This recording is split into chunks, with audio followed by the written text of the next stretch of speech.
This video will look at creating circles with the radius versus the diameter in AutoCAD.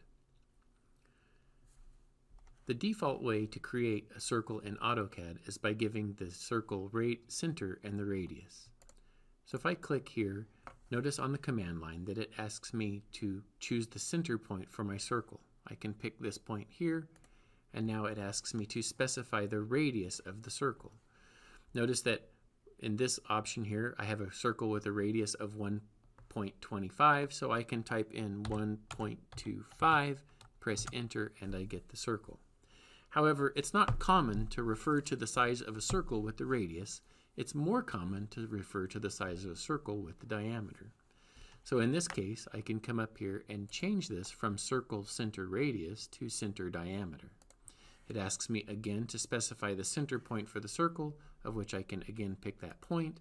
But now notice that as I stretch my cursor out, it's not giving me the radius but the diameter. So I can specify the diameter 1.25, press enter.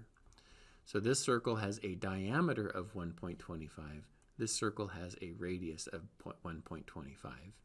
Be aware of the difference when you're using this command.